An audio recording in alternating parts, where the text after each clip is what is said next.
Ordering.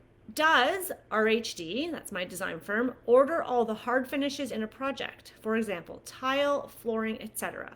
I've left this up to the contractor because they have the exact takeoffs, plus they can order more return damaged items, and then I don't have to get involved. Also, same question for millwork. What is exactly is a normal scope for ordering for an ID studio? Thus far, I've been only taking on the following: feature, lighting, and furniture, or any loose items. All right. I'm Rebecca Hay, and I've built a successful interior design business by trial and error, podcasts, online courses, and so many freaking books.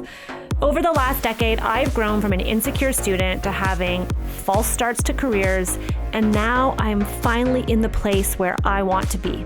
Throughout my journey, it's been pretty obvious that I'm passionate about business and helping other entrepreneurs do the same. Each week, I'll share tangible takeaways from my own experience and the experiences of other badass women to help you build your confidence and change your business. I just joined, excited to hear about who purchases what. Okay, amazing. That's what I'm here to talk about, Andrea, is your question. That's why I said who purchases what. So inside our meetup group, and I just wanted to dedicate today to this topic because, Andrea, I'm so glad you asked it. It is such a big, I'm just trying to find your original post here so I can read it. There you are, designer meetups. I can search you. I'm going to do that. I'm just going to search your name. So Andrea asked the group, based on a podcast episode, I guess it was episode number 124 of Resilient by Design, how to run a project kickoff day, which I walk you guys through exactly what we do. She loved the episode, lots to take in, but incredibly useful. So then she has a question about ordering. So this is her question. And if you are watching this or listening or whatever right now, and this is your question too, can you just say yes in the comments? Ordering. Does RHD, that's my design firm, order all the hard finishes in a project? For example, tile, flooring, etc. I've left this up to the contractor because they have the exact takeoffs, plus they can order more return damaged items, and then I don't have to get involved. Also, same question for millwork. What is exactly is a normal scope for ordering for an ID studio? Thus far, I've been only taking on the following: feature, lighting, and furniture, or any loose items. And she said, I welcome your feedback. There were a couple comments. Bex says she has the exact same thoughts, that she orders on ordering the hard finishes. And I said there's no hard and fast rule, and then I was going to talk more about it today. So here we are. So here's what I said, and I will elaborate. There is no hard and fast rule about who supplies what when it comes to interior design projects. Shocking, there is no industry standard. There are pros and cons to both ways. You can, and I'm going to walk you through them. So, and in this group, because I know a lot of designers in this group doing it both ways, all the ways, different ways. And I'm sure designers that are in this group can share their thoughts and why they do what they do. I can tell you I've done it all the different ways. I have done it where the designer supplied absolutely everything possible, including interior doors, hinges, not drywall, but like pretty much everything. And I have done it where the designer specifies and just supplies like decorative items. I flip-flop on what my preference is because I literally just had this experience where I was like, maybe I'm not going to supply all these hard materials because liability and all the things that, Andrea, you put there. And so we had the contractor supply, what was it? Something. I can't remember what it was. And there was a disconnect. So here we go. I went at a little bit. I could go on and tell you stories all day long. The pros to supplying all the hard materials are, one, you control everything. And I know it sounds like, oh yeah, I want to be in control. No, like you actually control a lot more than you realize. So you control the pricing, right? You get the pricing. and you control what the client is paying, you control the timing and when product is ordered. Many times, especially in the smaller residential space, a designer will specify something like a tile, but then the contractor waits till the last minute to order it because they're disorganized, as many contractors are. And then what happens when they wait till the last minute to order it? Oh, it's not in stock, you need to reselect. But the whole design was based on that pattern tile, for example. So you control the timeline of when it's ordered. And that means also that you can control a little bit more the design outcome because you're not faced with substitutions unless there's some extraneous circumstance. When you supply all the hard finishes, also the pro is that you potentially could make more money. You're not leaving any money on the table. You can mark up, and obviously you don't share your discounts. We talked about that before. So that money is yours to keep to cover all that additional time that may or may not be required dealing with ordering, shipping, and all the jazz. The cons to doing that are some of the things that Andrea said. What if you order the wrong amount? And then it's on you to scramble, which we've just gone through. We ordered and supplied the tile for a condo reno we're doing right now, and we're 6 square feet short, but they don't have it in stock anymore. And we calculated, definitely the contractor verified that calculation, but because he wasn't the one ordering, really didn't have the due diligence and paying attention to whether it was accurate. So now we're waiting for the back ordered 6 square feet of tile. So when the contractor is in charge, he's responsible with, and it's not so much responsible for the money, it's responsible for the time that is incurred of your time, your assistant's time in calling, waiting and hold, asking the rep to check, rep gets back to you, there's another email. Like all those little bits of time add up. And if you're not billing hourly for that, then that could just eat into your bottom line. So that is certainly a pro if the contractor orders it in time. See what I mean? It's a total crapshoot, and sometimes it just depends on the trade. Then also sometimes contractors do get better pricing. So if pricing is a consideration, then you might want the contractor, like I know for us, like we get a good discount at, for example, Olympia Tile in Toronto, but most contractors actually get a deeper discount. So if that's something that really matters to you, passing on some savings to your client, that could be an opportunity, but I don't recommend that being a decisive factor for you. So that would be the pros. Those would be some cons. I'm going to give you an example of a situation. So a few years ago, I designed a house from scratch, a beautiful multi-million-dollar new build in a very nice area in Toronto with another designer. I partnered with a designer, and it was a beautiful project. That designer was doing all the purchasing. I was just billing my hourly. And that designer supplied everything: tile, plumbing, you name it. Even supplied the custom brass 3-story railing, metal railing, like supplied everything, right? So more time incurred in implementation, of course, because you are the one having to like deal with all the back and forth. But the toilet in the basement was one of those tankless toilets, very European, modern, and so it was hanging on the wall. Well, a few months later, there was a water leak, and no one could figure out where the water was coming from. And so the builder went to look, and he said, oh, it's the toilet. Of course, when we said, well, it could be something else in the wall. So we had to take the tile off the wall, because again, this also was a bathroom that was very expensively designed so that all the walls were tiled. It was beautiful. And so the tile had to be removed to take out the tank and find out what the issue was. The issue was with the toilet. It was a Toto toilet, an expensive toilet, but there was some flaw. So the question was, who pays? The designer supplied the toilet. The builder installed the toilet and the tile. Yes, Toto was sending a replacement part. But do you go after Toto to pay for the labor to then retile the wall in the basement? That is a situation that certainly got rectified and it was fine, but it was time consuming for the design team. And had the contractor supplied the tile and the plumbing fixtures, the designer wouldn't even have been involved or called back to the repair. So you have to look at the type of service that you want to offer. And this is something I talk a lot about inside Power of Process, but understanding who your client is and what they want from you. In that case, it made sense to be the designer supplying everything because that client wanted a designer that was like, leave it with me, I got it.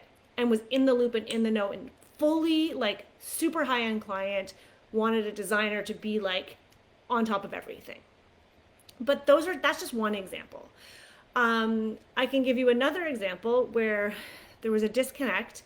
We supplied the hardwood flooring. We didn't go through our typical flooring manufacturer. We usually use a flooring company here in Toronto, and they supply the material and they install. That is the best case scenario. I do not recommend, because I just went through this, supplying the flooring, the back and forth to supply the flooring and then have the contractor install. Well, the underlay, they didn't specify that the underlay wasn't included in the hardwood flooring. We're used to our supplier always providing it in his quote. Oh, they didn't realize that this was a glue down. There were so many miscommunications that were our time, and then we didn't have enough material. Oh, we didn't realize it was herringbone. But the drawings indicated that the hallway was herringbone. Oh, we're gonna need more material. So a lot of disconnect there. Disorganized contractor maybe, but also just kind of par for the course. I hope this is helping. So, I mean, again, there is no right or wrong. Andrea, you have another question. You said, if you're ordering all the hard finishes, then are you having your contractor do the takeoffs? I've ordered this before and the takeoff was wrong. Then we ran into tile matching issues. So like, that's the thing. Like if you are going to order anything, you need to be responsible for everything to do with that thing, right? So if you are ordering a custom rug, you need to ensure that that sample that they send you matches what arrives. If you are ordering tile and the tile that arrived doesn't match the sample, that's on you to problem solve that problem, if you will. So hold on, I'm just going to go back to your original question. So, where are we here? Face ID. Who's responsible for getting to site and making sure it's done right? So the thing is, just because the contractor orders a material, it doesn't mean that it's going to be done right. So in some ways, if you're supplying the material, you're maybe more likely to be there. So we had a situation that happened today. I've been so busy with things, I haven't been sharing so much on social, but we have a project right now where there was an add-on. So it was out of scope. They signed our out of scope agreement. And she decided last minute she also wanted to do this other bathroom. So fine, we just were going to get tile for the bathroom. We selected the tile, but we said, you know what, it's not worth it for us to supply the tile. It's like such a small square footage, we're not going to make any money on it. Just let the contractor supply the tile. Well, the contractor picked up the tile, ordered the tile, picked up the tile, installed the tile without us knowing exactly what day. Like, you know, they're like, oh, Tyler's coming today. Oh, he didn't come, he's gonna come tomorrow. And so we're like kind of trying to jiggle our schedules around. Tile gets installed. It's a herringbone. It's supposed to be run on the 45, which we confirmed with the contractor. However, they went rogue and installed it the wrong way. So there's really no, well, we're troubleshooting that one right now. Andrea says, who paid for the toilet fixture in that high-end bathroom then, designer or contractor? So the toilet company, Toto Toilets, replaced the part of the toilet. I don't remember that they replaced most of it. And then I believe that the contractor and designer split. At this point, I wasn't, because I wasn't the one supplying it, so I was kind of out of the picture, just hearing about it secondhand. But they split the cost. They had to split the cost. I mean, that's an example. It's a rare example. You need to look and understand your margins. So you need to understand, is it worth it to supply a material? Is the margin, if you're sharing your discounts and you're not making any markup, then absolutely, like, first of all, you shouldn't do that. But second of all, if you are going to do that, then let somebody else supply the freaking product. It's not worth it. Your hourly will never cover all that extra aggravation and stress. I would say You can either supply everything, supply some things, or don't supply anything. It does get confusing for clients though if you're not very clear from the beginning who supplies what. So we supply almost everything. It's super clear. We can control the pricing. We can control stock and availability in the sense that when we go at presentation, we have verified stock and availability of everything. We are communicating directly with that rep. So if something changes, they let us know. The contractor's not the middleman. I hear stories time and time again of designers saying, well, I specified that, but then he went rogue and found one that looks almost like it. But as designers, we know that nothing will look almost like something, right? Unless it's like a subway tile. And more often than not, trades or contractors wait too late to order the material, and then they try to blame you. And they say, well, it wasn't available. We order everything before we've taken a sledgehammer, because then everything is ready to go and our reno goes quickly. Okay. Any other questions when it comes to that? Does that help, Andrea?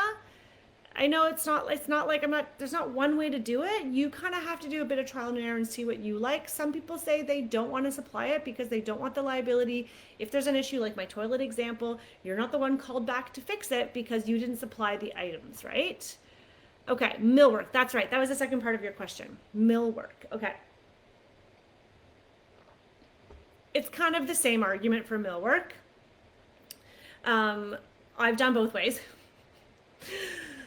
I prefer to supply the millwork, pretty much for all the reasons we've said above. I've gone through situations where I'm like, this millwork company is so frustrating to me. Ugh, next time, let's just let the contractor do it. But then the next time comes and we let the contractor do it, and it ends up becoming more work for us because we end up getting stuck in the middle back and forth, but we're not even making any money on it. So then we're like, let's reverse back to the way we did it before. And so now I really like to supply the millwork because we have the direct line of communication with the kitchen designer or with the designer from that millwork company. We're going through shop drawings. There's a lot of back and forth. It keeps us in the loop with the design. Like even once you've designed it and you've priced it, then they do the shop drawings, then they do a site measure. And then once they've done the site measure, they might say, well, you know, we found this thing, or this is impossible, so we need to tweak it, and we tweak it, and we tweak it. And so there's a lot of time involved in that. And so if you're going to oversee that anyways, you may as well be making money on it. And we work with companies that in general have our back. If there's an issue, we're like, can you guys come and check this out? This isn't functioning properly, and they come. Again, it's really comes down to your business model and how you want to do it. And it really also depends on the trades you're working with. If you're not, you know, unless you have like real confidence in your contractor, let's say, and his millwork company to do a good job, to be streamlined with their communication, then I don't know that I would like it depends. If you're working with so when you work with big builders, they oftentimes will supply those things. And I've done that before where we didn't supply it, we just helped design it, and then they in-housed it all. But when we did that big custom home, the builder himself typically would supply all the millwork, and the designer I was working with was like, no, absolutely not. I'm going to do this. And so when you supply the millwork and the client's paying you directly for the millwork, and then there's a separate contractor, there can sometimes be a little bit of finger pointing and a little bit more coordination. And so that coordination is little things, right? Like, okay, like, can you measure out, is the vent hood in the right place? Is the vent in the right place to go above the range? Like we've had it happen where they followed our original drawings, but actually the kitchen drawing shifted and they didn't get updated. And so the hole in the wall is not where it needs to be, for example. So it does involve you being extra communicative with your drawing packages, with your meetings on site, with your trades to make sure they're following your direction, because otherwise they could go rogue and then you're stuck in the middle. And I've had a situation before, nightmare, where the millwork company, who did the damage? Okay, so the contractor, so I brought in the millwork. This is like this big, beautiful kitchen that was featured in all these magazines. I'm not going to share which one. I don't work with that company anymore. I will also not share that name. But the contractor towards the end was like, this millwork company has caused all kinds of damage. And so, no, it was the other way around. The millwork company was complaining, pointing fingers at the contractor, saying that they didn't do certain things, and then the millwork company had to do, and vice versa. And then the millwork company sent us an invoice for like $5,000 for like damage incurred by the contractor. So I sent it to the contractor, and then like they didn't think they should pay it. In the end, I was on the hook paying the invoice to the millwork company. I mean, the millwork company was so dumb. Like, I could refer you to like hundreds of designers, but you're gonna stick your, what is it, dig your heels into the sand because of like, anyways, it was a nightmare and it caused me a lot of stress. Okay, questions. Andrea, I feel like we've got a little private coaching session going on here, you and I. Anyone else here listening? This is awesome. Given the market prices, are you still marking up millwork 20 to 35%, for example? Millwork on my jobs are 50 to 70K before any markup.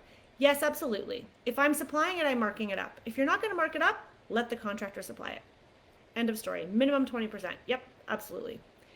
It is what it is. It's not your fault that the cost is so much higher, right? Like, oh, Betty's here. Yay, Betty. Hi. Right? Like it's, and I struggled with this for so long because I really wanted to like, I would get sticker shock and I really wanted to help my clients and I really wanted them to have that beautiful home custom bar, but I didn't want them to have to pay $7,000 for the millwork or whatever, or $80,000 for the kitchen. And so I would try and find a cheaper company, and I'd find the cheaper company, and guess what? The quality was not as good. The service was terrible. I ended up paying for it, not financially, but in stress and reputation and all of that. So absolutely, you need to mark it up. There's no apologies to do that because you have a business you need to run. It is no different than prices everywhere. Like when you go to the grocery store is hiking their prices. They're not reducing their margins. And that's like something that you need as an essential to live. Whereas custom millwork it's a nice to have, let's be honest. Most people don't need it. They already probably have a kitchen, or they can put in IKEA. Like, there's a cost associated. Okay, does that answer your question, Andrea? Amazing. Okay, let me just have a quick look and see what else popped up that was worth chatting about. We gave that one a lot of airtime, but I think it's probably worth it. Guys, if you watch this as a replay even, I would love to hear your comments. What are your thoughts? How do you charge? Do you supply all the hard finishes and materials? Do you not? I'm super curious what the breakdown is. Maybe we can even do a little poll here inside the group. I think that might be kind of fun just to see. Boom, boom, boom. Where is the group again? Guys, I feel like I'm not feeling great. Like I feel like a little loopy, like I might have a fever. My office manager is home right now with COVID, though I did not interact with him. Haven't been interacting with him since Thursday, and I was away all weekend. My husband was sick this weekend, tested negative, but oh, I just got a little notification on my phone that Victoria just joined Power Process. God, so exciting. I love seeing those. I love seeing those notifications. Usually when I see your name pop up because you're joining Power Process, I'm like, oh, I remember her from the thing. It's like, I remember names. I don't even know people's faces until we go through the course and we get to like see each other live. Okay. What was I doing? I totally fell down a rabbit hole. Okay. I've got a little Slack channel here for Candid Corner where I put my thoughts. But I can't find your little Slack channel. Where are ya? Where are ya? Candid, there you are. Hot topics this week. Fabric. Oh yeah, this was a good question that Bex asked. This was earlier in the week. She's getting into the ordering fabrics for projects phase. Do you work out how much fabric you need yourself, or do you get the upholsterer to do this? I'd like to quote my client on the total price, but the upholsterer won't tell me how much fabric I need until I approve his service quote. Yeah, no, that's weird. You need a new upholsterer, Bex, because they should be able to tell you. So like any upholsterer will tell you, this is the labor cost and this is how many yards you need. And even more so because fabrics have repeats because they have patterns, they have stripes, they have checks, they have florals, they have whatevers. You then need to look at the back of the fabric, and you need to tell your fabricator, your upholsterer, hey, this is the fabric I chose. Either it's a plain fabric, so there's no repeat, or the vertical repeat is this, the horizontal repeat is this, and the fabric is this, 54 inches wide, whatever it is, double width. How much of that fabric do I need for said chair? So Bex, yes, you should not be the one calculating it, because what happens if you don't calculate it right and it's not the right fabric? And I can tell you also, different upholsterers will tell you different things. So there are certain upholsterers that I work with that always ask for more fabric than other upholsterers to create the same thing. And that's just their margin for error. So absolutely, your upholsterer should be telling you how many yards that you need. I mean, there's kind of some rules of thumb. You can probably Google it on how many yards for an armchair, or how many yards for a sofa, but that's usually plain fabric without a repeat. But if your upholsterer is refusing to tell you how many yards, you need to push back and say, listen, I appreciate that you've priced out the chair, but until I know how many yards of this fabric, I can't give my clients the total price for a go-ahead. And if they still give you pushback, you need another upholsterer. That's my tough love. All right. Okay, that's all I got for you. I really do hope to see some of you inside Power of Process. The doors close tomorrow night. That is Thursday, midnight. And we are going to be announcing a surprise little bonus training. I think it's on Friday, so check your email. And there's an opening ceremonies. We've never done that before. We're doing a lot of things we've never done before. Opening ceremonies on Monday, but get yourselves in the course. Join the Facebook group. It's just like this group, but it's more intimate, super private, and everyone is exactly in the same place in the sense of they're committed to growing their business, building out a process, or improving an existing process. And everyone is so open to sharing. This group is amazing for that too. You'll find Power of Process even more so. It is a great community to be a part of. I hope to see you inside of there. Thank you to the alumni that showed up and helped us out today. To all of you for always showing up and asking amazing questions and helping each other and giving great answers. I love it. I'm going to go rest and take my temperature. I'm supposed to go to a family funeral tomorrow. If I have COVID, I can't go. Life. All right. On that happy note. Andrea, you're very sweet in the comments. For the record, she says, POP is totally worth it. I took it in 2020 and changed my business. Yay, Rebecca Hay, thank you. 2020, holy heck. That feels like a lifetime ago, don't you think? It was only 2 years ago. Oh my God. 2020, that was the first time, that was when I first created this course. Power Process. It was after I did Momentum and everybody was like, what's this process thing you keep talking about? Can you share how you do that? So I was like, oh yeah, okay. Anyways, bye guys. I'll see you soon.